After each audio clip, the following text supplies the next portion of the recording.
Pēc 10 ekspertu prezentācijām noslēgumā šīs dienas fórumam esam aicinājuši 4 ekspertus runāt par to, kā ģimenē un kā vispār ģimenes loma ir vardarbības prevencijā.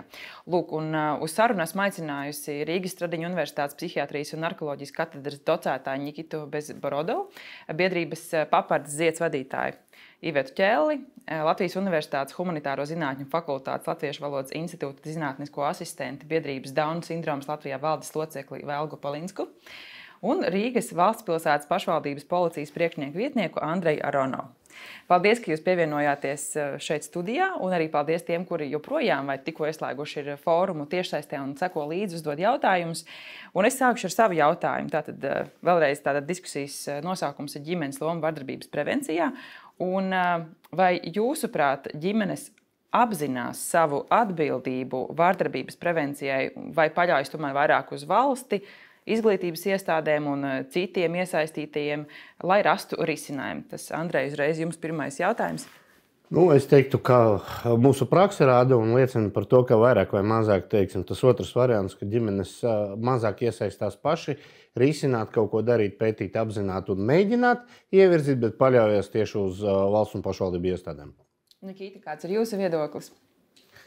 Es pierasti neatbildēšu uz jautājumu, bet tas, kas man nāk prātā, ir, ka es esmu ikdienā saskāries un strādāju ar ļoti dažādām ģimenēm. Protams, ka tās ģimenes situācijas ir dažādas, izpratne, izglītība, visi ir ļoti atšķirīgi. Bet es faktiski gandrīz neesmu saskāries ar vecākiem, kas nemīlētu savus bērnus. Jo, lielākoties vecāki dara visu, uz ko viņi ir spējīgi, savu resursu ietvaros, lai dotu to labāko savam bērnam. Ja, un tā ir diezgan universāla lieta mums. Protams, ka dažreiz to resursu trūkst. Ja, tad dažreiz to resursu nepietiek, un šeit es gribētu runāt nevis par to ģimenes lomu, bet tas jautājums par mums kā sabiedrību. Ja, tad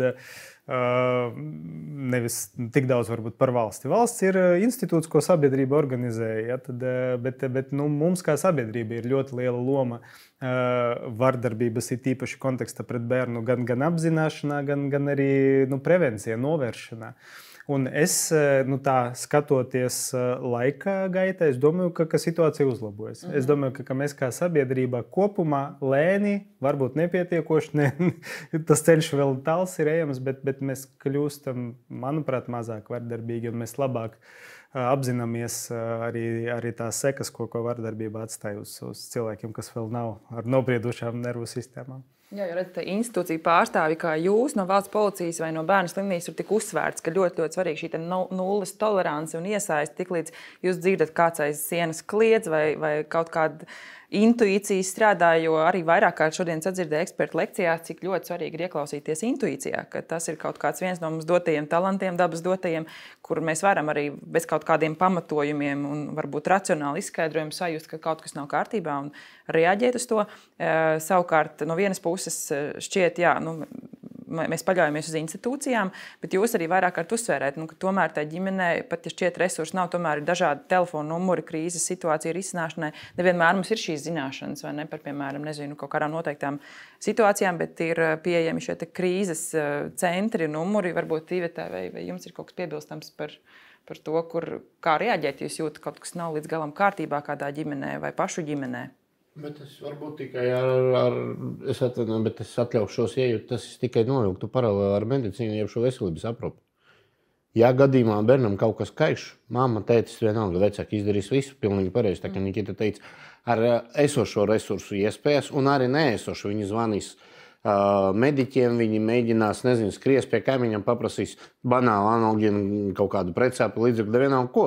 Mēģinās sniegt palīdzību, bet, ja gadījumā viņi redz, ka bērnam ir slikti, bērns ieslēdzēs savā istabā, citas izpausmes, tas, par ko Nikita stāstīja, tas tie iekšējie, pieņemsim, kaut kādi, visi iekšējais distress. Ja?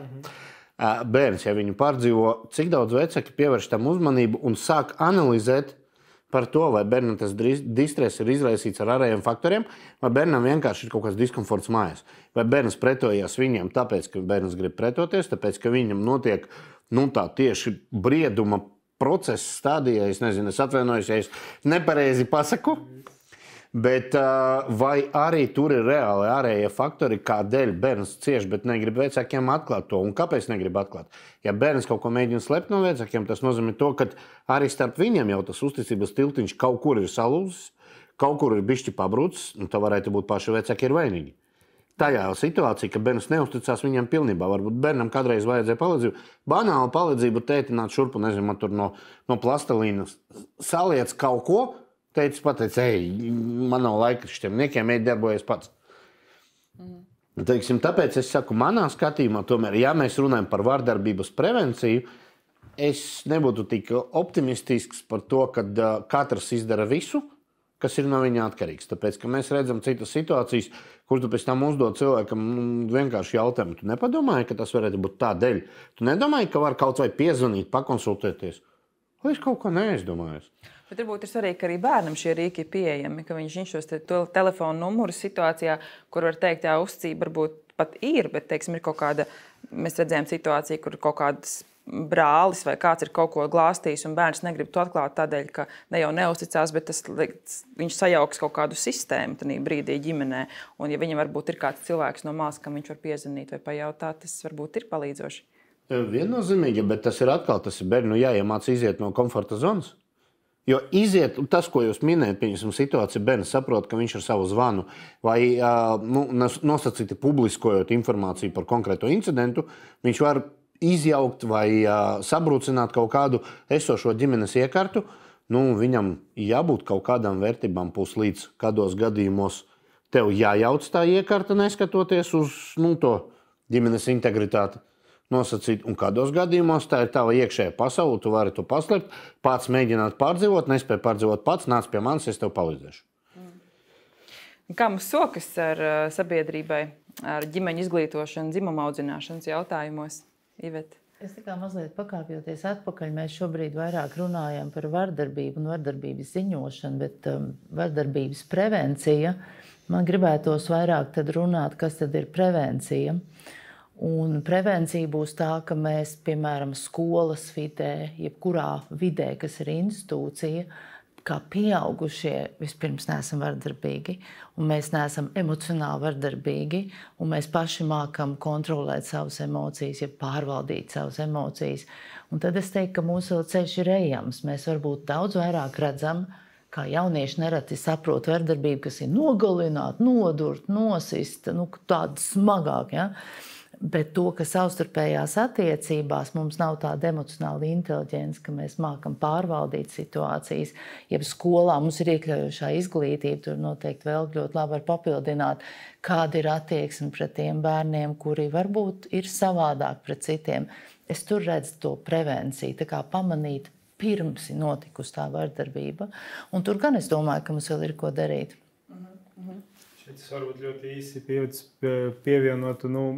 Protams, ka atkal ģimenes ir dažādas. Ja, tad, kā es jau pieminēju, un kā jau ir izskanējis, tie resursi ir dažādi. Un, kā doktora Bārsdeņa stāstījusi, par vardarbības gadījumiem biežāk tas ir kaut kas, kas notiek ģimenē.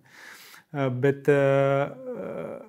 mums ir tādi diezgan universālie institūti, un bērnam ir pieaugušie, kas ir blakus. Un ir tie dabiskie pieaugušie, un tie ir vecāki, vecvecāki ir ģimenes locekļi.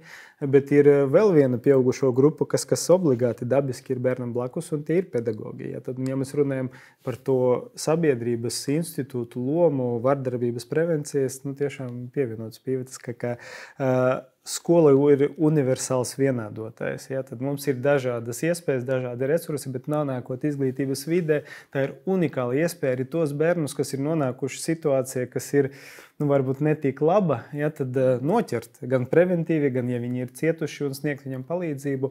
Un, ja tā skatīties uz to, kas mums ir, varbūt attīstams vai uzlabojums kā sabiedrībai, ja man iedotu lielu maisu ar naudu un prasītu, kur viņu likt, es droši vien, kad neizvēlētos, diemžēl, maniem kolēģiem pa nožēlu, es neliktu medicīnā, es viņu liktu izglītībā. Ja, tad, jo izglītības sistēma ir tā vieta, kur reāli varētu tad ļoti daudz ko darīt.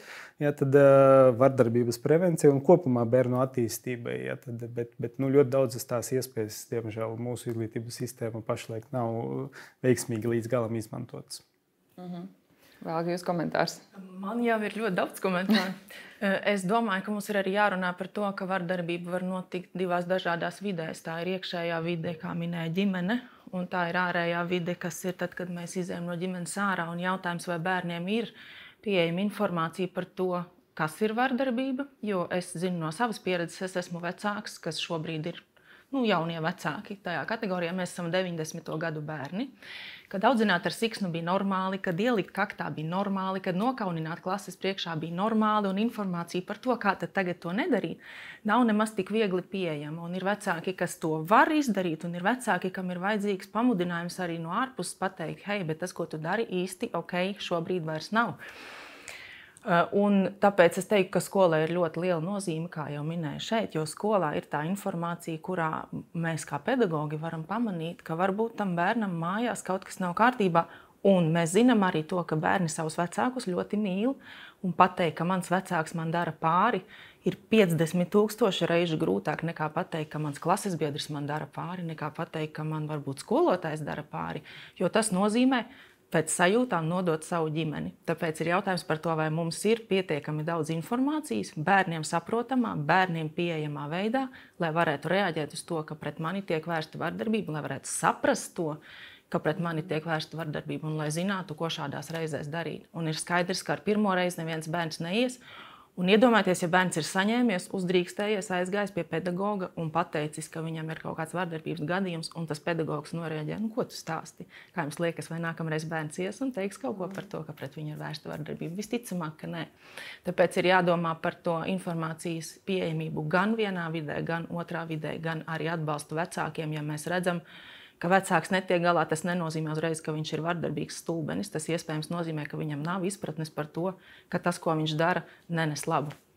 Jā, es esmu vadījis konferenci, kur runā par to agrīno skrīningu, kas ir, teiksim, Ziemeļvalstīs, kur ļoti jau laicīgi kopš dzimšanas, teiksim, ienāk ģimenē mediķis un ne jau mācību vienkārši aplūkot un palīdzēt vecākiem ar domu, ka nevis pēc tam mēs risinām šos jautājumus slimnīcās, bet vai pie psihoterapeitiem vai ar policiju, bet ka tas ir kaut kas, kur dabiskā ceļā tā sabiedrība tiek veidot, jau agrais skrīnings, bet mūsu valstī tas vēl kādu brīdi laikam nebūs.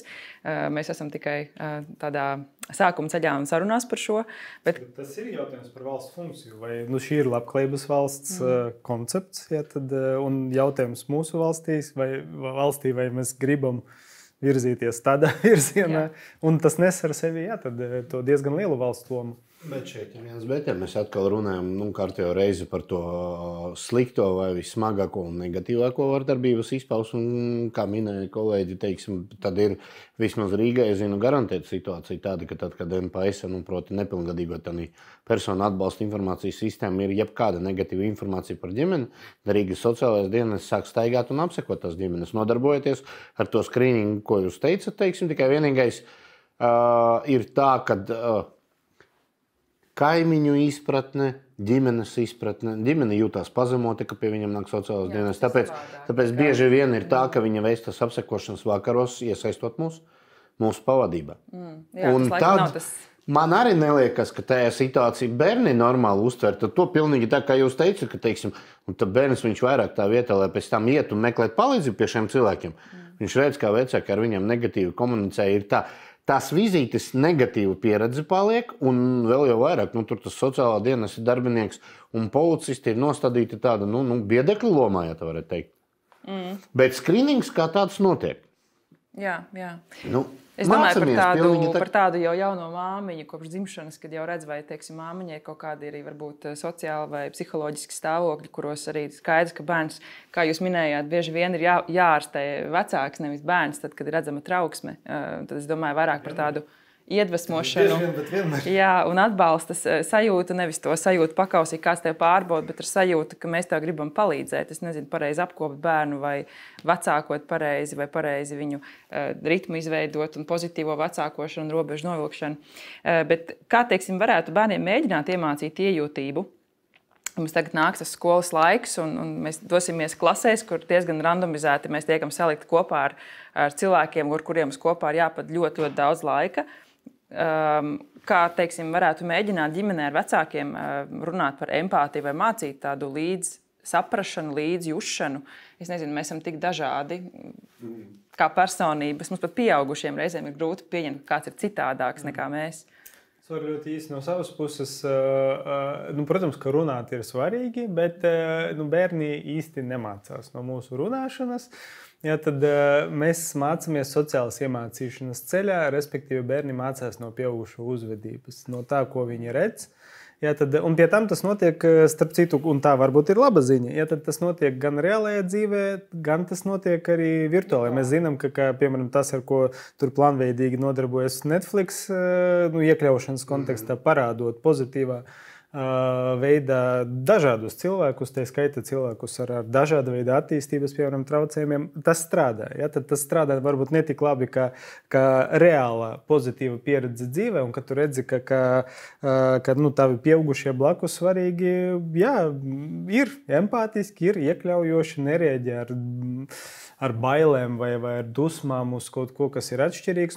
Tas strādā, protams, ka vislabāk. Ja? Bet atkal šeit ir jautājums par visu mūsu kopā, kā sabiedrības to attīstību. Es domāju, ka tā empātija, un tas ir tas lielais jautājums par iekļaujošu izglītību. Jā, jo, protams, ka viens no labākiem ceļiem, kas ir zināms, kā var iekļaujošu sabiedrību audzināt, tas ir caur iekļaujošu izglītību. Ja iekļaujoša izglītība ir realizēta labi, ja, tad ar pietiekošiem resursiem, jo, protams, ka ja mēs mēģinām vienkārši uzspiest vai ja, tad pēkšņi ielikt bērnu, kas ir ļoti, ļoti atšķirīgs ar citām vajadzībām, ar izglītības papildus vajadzībām, vidē, kas nav tam absolūti gatava, tam varbūt arī blaknes visādas. Bet kopumā, jā, tad no šī viedokļa tieši par empātiskas, jā, tādas iekļaujošas sabiedrības veidošanu, man liekas, ka labākā ceļa par iekļaujošu izglītību nav. Te varētu pat paturpināt, tas ir pilnīgi tas, ko mēs runājam iepriekš par to vecāku lomu. Empātiskā izglītošana, bērna empātiskā izglītošana. Tas, ko Nikita minēja par to, ka teiksim, bērns neklausās to, ko viņam stāsta. Viņš skatās, viņš atveido, viņš mēģina atveidot pieaugušus, ar ko viņš visu laiku pavada laiku. Proti, tie ir tā kā pilnīgi pareizi vecāki. Ja vecāki paši ir pietiekami empātiski, ja vecāki nepaiet garam cilvēkam nelēmē, ja vecāki sniedz to palīdzību, nevis vizuāli radot. Redzi, kā vājākot pirms, bet tā ir ikdiena. Ja cilvēks ikdienišķi šādi uzvedās, tad bērni arī šādi uzvedīsies. Viņi iemācīsies to pozitīvu. Piemēram, manā ģimenē ir situācija, kurā man bērns mācās bērndārzā ar Dauna sindroma meitenīti, un tad, kad viņš uz ielas satiek cilvēkus ar atpalicību vai kaut kādiem traucējumiem, bērnu laukumā vakar bija tāda situācija, un tur lielāks zēns bija, un tad viņš teica, mammīt, man liekas, ka viņam ir tāpat kā tā manai meitenītei, un viņš uz to reaģēja tā saprotoši un iejūtīgi. Viņš tā saprot, ka tā ir, un tur nav nekādu smieklu, bet, protams, es saprotu, ka ne visos bērndārzos vai skolās tas ir iespējams, ne visās klasēs, bet, tas ir tas piemērs, kur, iekļaujot vai apmācot pedagogus, varbūt, ka Velga ir kaut kāds viedoklis par šo, kā veidot to, lai mēs esam pret dažādību atvērtāki. Es esmu daudz domājis arī par to, kāpēc mums neizdodas iekļaujoša izglītība. Tas tāpēc, ka mēs esam pozīcijā, mums tas ir par grūtu, mums nav resursu un mēs to nevaram atļauties. Bet Latvijā ir šķiet 12,000 bērnu ar dažādām speciālām vajadzībām, un ja mēs katrā klasē paņemtu vienu, man šķiet, ka ar to arī problēma būtu atrisināta. Bet cik ilgi mēs...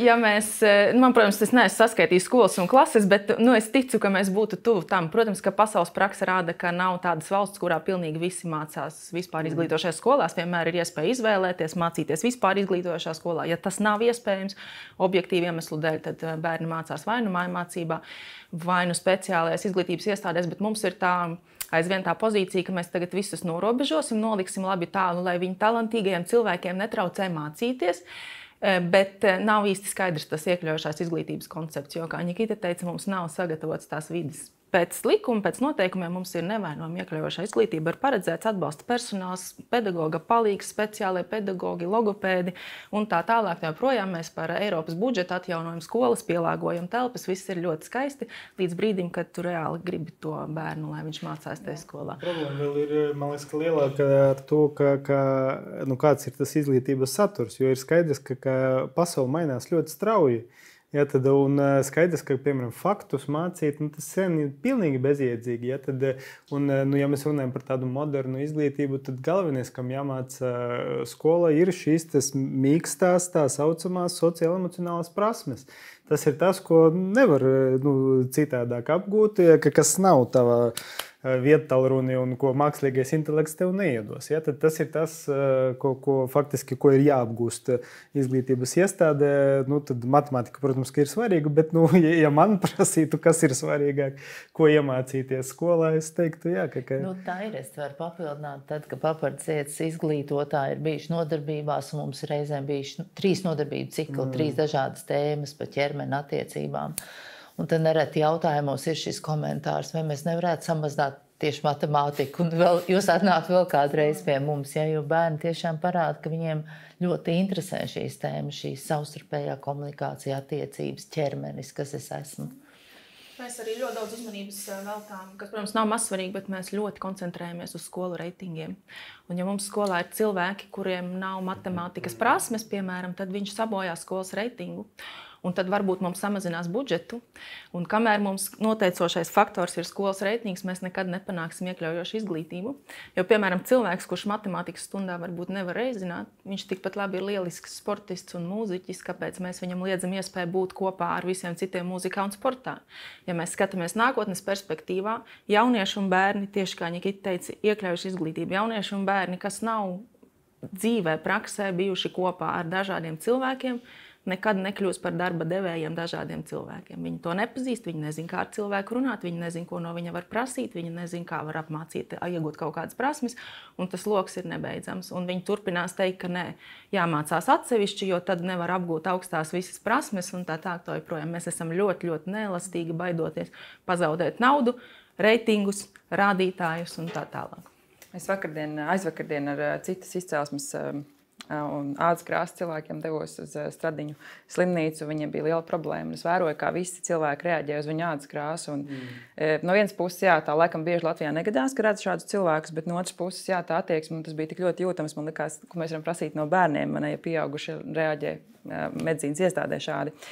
Un man ļoti patika pašā šodienas sākumā tajā formā pirmā runātāja minēja to, jā, ka šis mācību laukums ir tā kā poligons, kur tiek praktizētas rūpes, došanas, ņemšanas likums, dalīšanās ar resursiem, attiecību harmonizēšana. Respektīvi, tas patiesībā nav par tām praktiskajām zināšanām matemātikā, bet tiešām par to, kā mēs to dzīvi vadīsim un kādi mēs beigās izdosimies.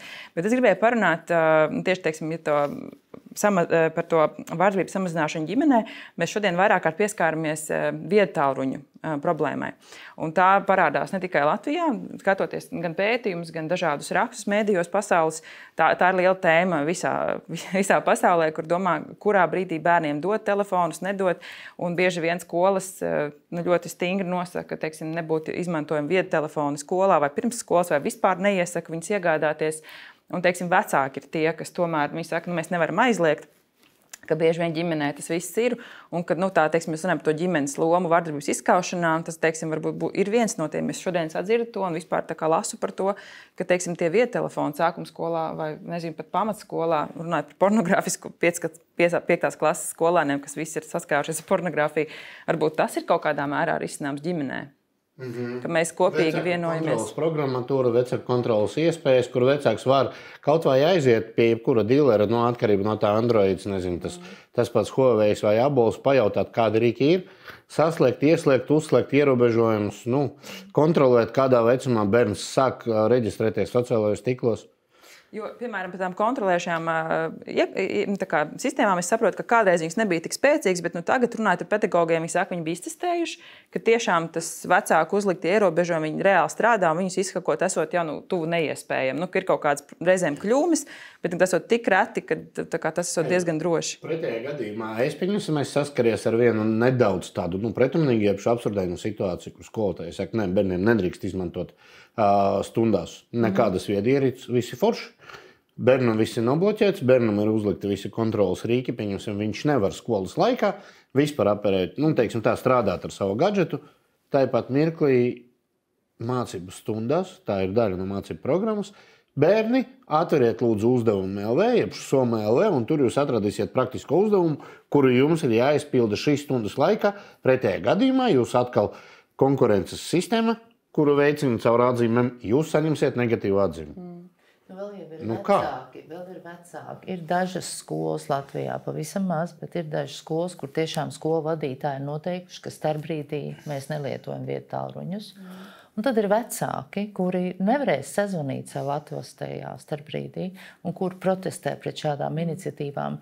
Un vēl viens apstākļus, kas jāņem vērā, mēs varam savu bērnu kontrolēt, pilnīgi piekrīt, drošā internetā arī ir pamācības, kā to var darīt, bet bērns jau nonāk saskarsmē ar citiem bērniem.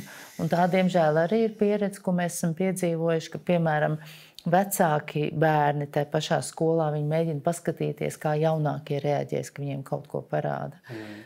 Tā arī ir daļa no kultūras, un, diemžēl, arī šos īpašos bērnus dažādos diskursos tādā veidā izmantoja.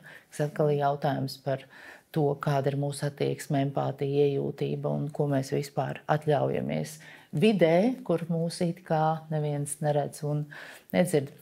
Es domāju, tas ir rītdienas un šodienas jautājums un ārkārtīgi sarežģīti risināms. Ir valsts, kur to vienkārši aizliedz, un kur iestājas tās valsts un sāk regulēt šos mehānismus gan skolās, gan mācību iestādēs, piemēram, ieviešot tikai podziņu telefonus, kas ir tā drošība vai aprocīts vai kaut kāds cits risinājums.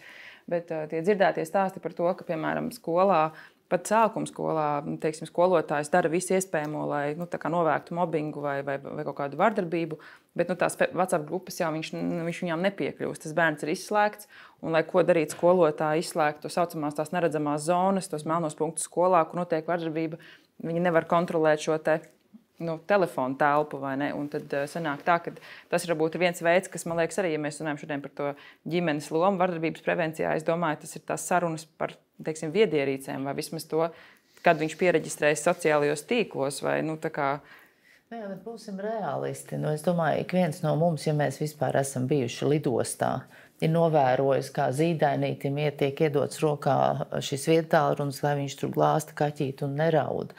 Šī vietālruņa ienākšana ikdienā kā palīgs vecākiem, tas ir kaut kas jau visur, visiem. Ja? Un tad ir jautājums, kā mēs tiešām varam uzrunāt šos vecākus, kā mēs viņiem varam šo ziņu, ko mēs pārunājam šodien, kā mēs viņiem varam nodot. Jo pornogrāfija viena lapas puse, otra lapas puse ir vardarbība, kur ir ļoti plaši pieejami dažādos sociālajos tīklos. Par to es arī domāju. Jūs minējāt to, ka tie vārdi, ko jūs dzirdat pieturā, tas jau nenāk no tās vides, visdrīzāk tas nāk no interneta, kas arī ir vardarbību veicinošs faktors. Bet tāpēc mirkli mums jāatcerās nedaudz citu. Šī ir nākamā paudze, šī ir jauna paudze, kuru visa dzīve saistīta ar tehnoloģiem un liedzot bērnam to piekļuvi noteikto laika posmu, liedzot viņam noteikto programmatūru, pieņemsim konkrēti, tu nedrīksti lietot vispār noteiktu aplikāciju, mēs izslēdzam viņus no progresa.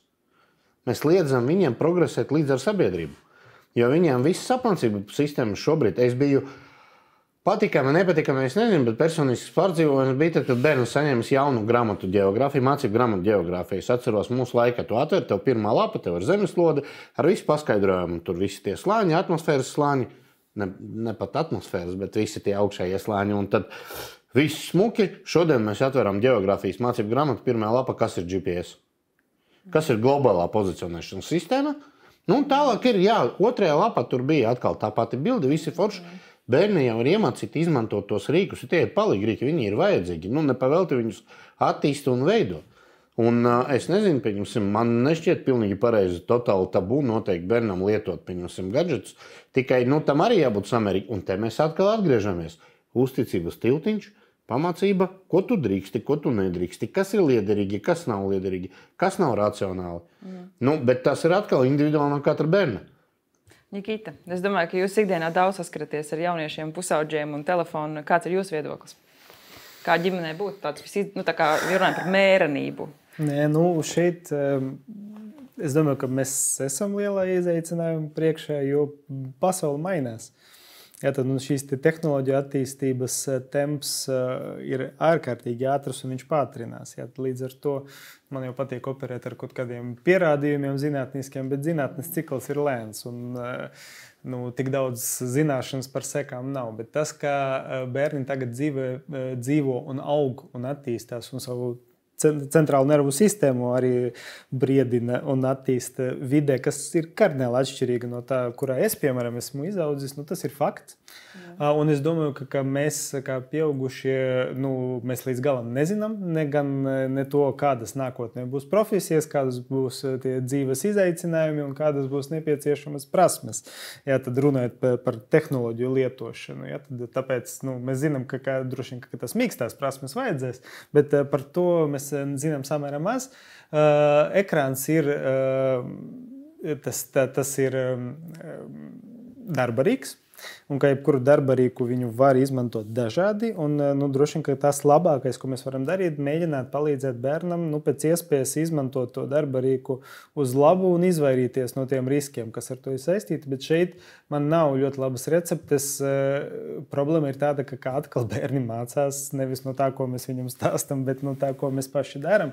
Līdz ar to tam, kā paši vecāki rīkojas ar šiem darba rīkiem, ir milzīga loma bērna izmantošanu. Jo pats paši vecāki, nezinu, jebkurā brīvajā mirklī, ja tad ar vienu aci skatās kaut kādā ekrānā un tāpat laikā mēģina bērnam ierobežot ekrāna lietošanas laiku, tas nestrādās. Sorry, diemžēl tas tā nebūs. Līdz ar to svarīgi vecāka loma ir likt robežas. Ja nav robežas, bērnam rodas trauksme milzīgi. Jo mazāks bērns, jo lielāka trauksme ir, kad robeža nav. Protams, ka robežas ir svarīgas, bet ir svarīgi, ka tās robežas ir apzinātas. Ja? Tad, ka ģimene apzināti domā par to, kāds ir mūsu kopējs to lietošanas tie paradumi un kādas ir tās robežas mums visiem. Ja, tad, un ka tās robežas, kas tiek liktas, un viņas ir dažādās ģimenēs. Tad visi nav vienādi, bet svarīgi, ka viņas ir konsistentas un ka viņas aug kopā ar bērnu un ka viņas attiecās uz visiem. Ja, tad, ja nedrīkst... Tētim svarīgs e-pasts atnāc. Nezinu, bet ja nedrīkst lietot ēdienreizes laikā to vietolruni, tad arī tētim nedrīkst. Protams, es vienkārši tā attēloju. Tas bija labs joks, jā. Jā, bet tā ir. Un tas ir grūti. Vispār, tas, par ko mēs runājam, ir grūti. Un liela grūtība ir tāda, ka mēs nezinām to nākotnē. Mēs nezinām, kas būs. Tur es nevaru nepiekrist, ka bērniem svarīgi šīs prasmes attīstīt un trenēt, jo viņam tās būs nepieciešamas. Jā, tad, labākais, ko mēs varam darīt, mēģināt palīdzēt viņam to izmantot uz labu. Un runājot par šo prevenciju, varbūt jūs esat 4 eksperti dažādās jomās, kas jūs tajā jomā vai no jūsu pieredzes varbūt ir tiešām tie pirmie signāli, kas var liecināt par to, ka bērns cieš no vardarbības. Varbūt jūs varat tā praktiski nosaukt, kurš ir gatavs pirmais.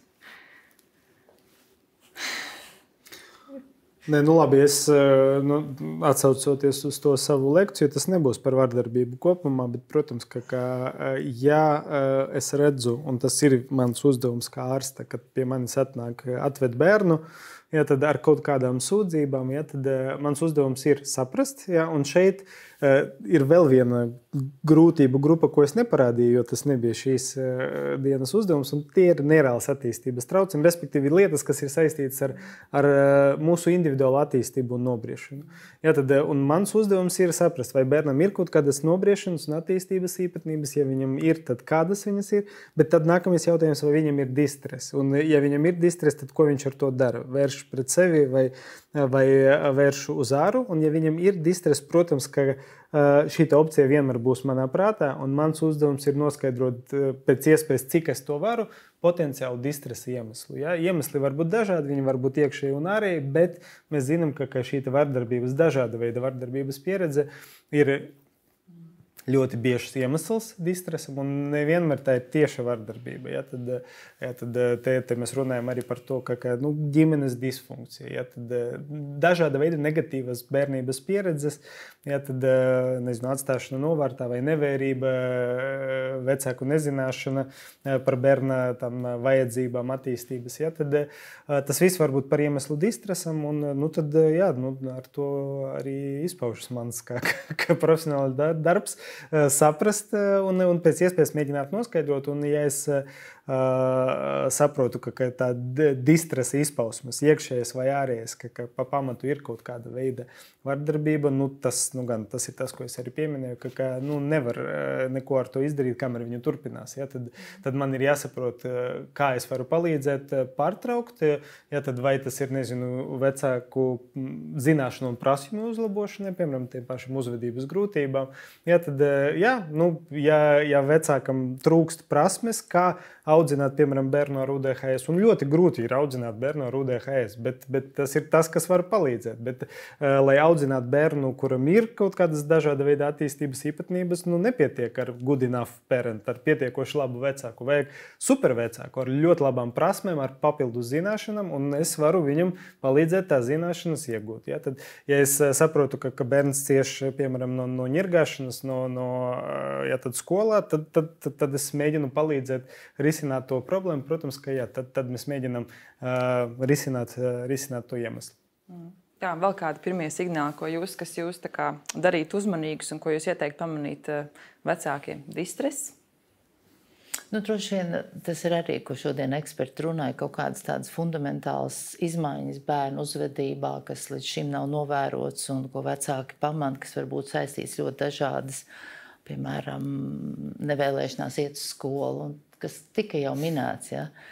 Bet es varbūt par to prevenciju vēlreiz runājot, es domāju, un ne tikai es domāju, to arī raksta gan Pasaules veselības organizācijas, gan UNICEF, ir ārkārtīgi būtiski bērnus izglītot par viņu ķermeni, šī seksuāla audzināšana, jo, ja bērns ir labāk izglītots, mēs viņam iedodam papildus informāciju, lai viņš varētu pastāstīt, ja kaut kas ar viņu nelāks ir noticis. Un tā ir vēl viena joma, kur būtu Latvijā daudz jāstrādā. Es varētu pie prevencijas un pie informētības papildināt, ka mums ir gana daudz bērnu, kas ir neverbāli, jeb kas nelieto valodu klasiskā izpratnē. Un pie mums nav pieņemts dot viņiem iespējas runāt citos veidos, tāpēc arī par to ir jādomā. Alternatīvā komunikācija, runas dēļ, zīmju valoda un tā tālāk tā joprojām. Lai bērnam ir, pat ja viņam ir zināšanas par to, kas ir noticis, lai viņam būtu iespēja arī tās izpaust. Un man šķiet, ka par šo nerunā gandrīz nemaz. Es palaižu savu bērnu, kurš nevar izteikties uz skolu, un man nav ne mazākās nojausmas, kas aiz tām durvīm notiek. Paldies festivālam Homo Novus un citiem mākslas festivāliem, kas ir ieviesuši jaunas pratības cilvēkiem, kur nespēja izteikties verbāli. Un vēl viena no pazīmēm, ko mēs kādreiz varam, jo mēs nevaram novērot to bērnu visu laiku, bet neraksturīgi radikāli izpausmi. Piemēram, pieņemsim, bērnam ir, ieradums, viņš kaut kas viņam nesanāk, viņš tur, daudz pret grīdu kaut kādu mantu. Bet pēkšņi kaut kādā mirklī viņš ne tikai viņu sadauza, viņš pilnīgi leca kājās, meta viņu tur daudz ārdās un sāk spārdīt. Vecākam ir jāsaprot tādā mirklī, kad notikusi kaut kāda izmaiņa, ka viņš izpaužās kā parasti, bet radikālāk. Tad kaut kas viņam notrigeroja, kaut kas nospēlēja. Kaut kas ir noticis. Bet te atkal mēs atgriežamies uz novērošanu. Tev ir jāspēj vērot, jāzina savu bērnu ieradumi, jāveido uzticības tiltiņu un tā tālāk un tā tālāk. Tas ir tas par to atšķirību no bērnam tipisku uzvedību. Piemēram, runājot par seksuālo vardarbību, skaidrs, ka mēs vispār no dzimšanas esam seksuālas būtnes, bet mūsu seksualitāte attīstās laikā, un arī bērna interese par šo jautājumu ir savi posmi. Tad sākumā interesē savus ķermenis, un to vajag izzināt. Un katram tam attīstības posmam ir savas tas intereses fokus. Un, ja, piemēram, mēs novērojam, ka bērnam, kuram būtu jāinteresējas šai posmā, viņam ir ļoti labāk labāk pastāstīs, kādi ir tie normāli posmi. Ja, tad, bet pēkšņi parādās tēmas, kas vispār nav raksturīgas. Ja, tad, un tās var parādīties zīmējumus, tas var parādīties jautājumos, ko bērni uzdod, tas var parādīties viņu uzvedība, darbībās. Ja, tad, protams, ka tas ir signāls par to, ka kaut kas notiek netipiski un tam ir jāpievērš uzmanība. Jā, tas ir tieši kā mēs bieži vien skolā secinām, ka bērni ir redzējuši pornogrāfiju. Jā, paldies Dievam, ka mūsdienās ir diezgan daudz šo materiālu arī latviešu valodā. Es nesen biju bērnu slimnīcā un garlaicības mākta stāvot rindā sāku šķirstīt, tur bija izlikti bukleti un bija ļoti interesanti par katru vecumu posmu, kas sagaida pubertātē puišas un kas sagaida jaunas sievietes. Un tad, tas bija ļoti viegli uztverams materiāls, tādā vieglā valodā, pa katru posmu, pa katru simptomu, sākot no svīšanas, beidzot ar hormonālām izmaiņām. Un man šķiet, cik veiksmīgi, ja šādi materiāli būtu pieejami, nezinu, katrā skolā vai sociālos tīklos plaši izmantoti.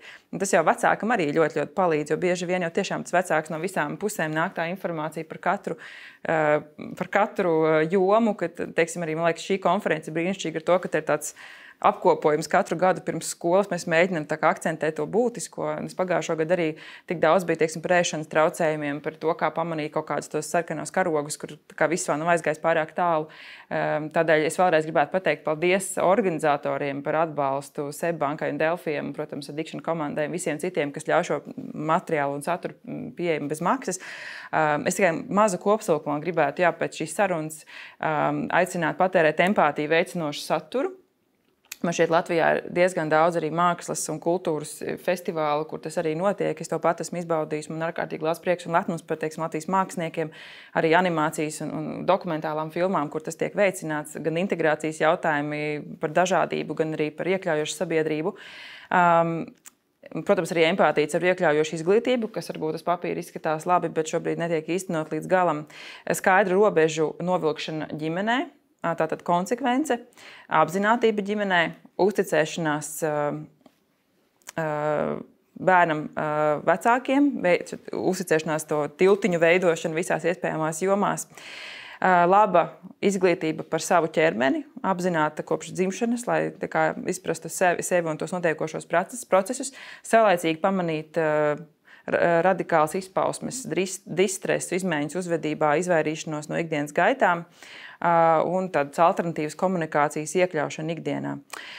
No savas puses var teikt lielu paldies visiem tiem, kuri šodien skatījās, kuri piedalījās jautājumu komentēja. To jautājumu bija tiešām daudz, un jūsu skatījums tiešām ir milzīgs, par ko mums visiem kopā ir liels prieks. Un īpašākais paldies 10 referentiem arī jums šodien par to diskusiju, ka jūs esat daudz apdomājuši un daudz pieredzējuši. Un arī to, protams, to ikdienas darbu, ko jūs veicat no visiem mums, es domāju, no visiem vecākiem un bērniem Latvijā. Paldies par jūsu iesaisti un to laiku atrašanu runāt gan ar medijiem, gan nākt uz šādiem forumiem, lai runātu vairāk.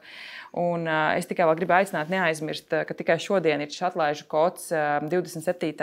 septembra konferencē, kur arī par dzīves balansā, kur tiek daudz runāts par izdegšanas simptomiem, par pašapziņu, par konfliktiem darba vietā. Un šodien ir tas atlaižu kods, ko var izmantot, lai varētu iegādāties biļeti. Un no manas puses es vēl tikai gribētu novēlēt tiešām būt iejūtīgiem un mācīties būt tādiem ģimenēm un mācīt mūsu bērniem būt tādiem, jo mēs te vairāk kārt visi secinājam, ka visi jau bērni skatās tikai no mums, un tas mūsu piemērs ir tas, ko bērni pārņem. Un lai visi bērni pēc skolas atgriežas drošās mājās un nenotiek tā, kā mēs šodien redzējām prezentācijās, kā arī, protams, turēsim acis un ausis vaļā, jo svešu bērnu nav, un kā jūs visi esat aicinājuši tiešām reaģēt uzreiz un nulle tolerance jebkādai vardarbībai. Es domāju, ka mēs, kā minēju iepriekš, maza sabiedrība varam savienot spēkus, lai parūpētos par bērniem, par jauniešiem un par mūsu ģimenēm. Lielas paldies par 2024. gada konferences fóruma skatīšanos, par jūsu jautājumiem un atbildēm. Un droši vien tiekamies nākamgad, un no manas puses un organizatoru puses, protams, visiem veiksmīgu mācību gadu un drošību.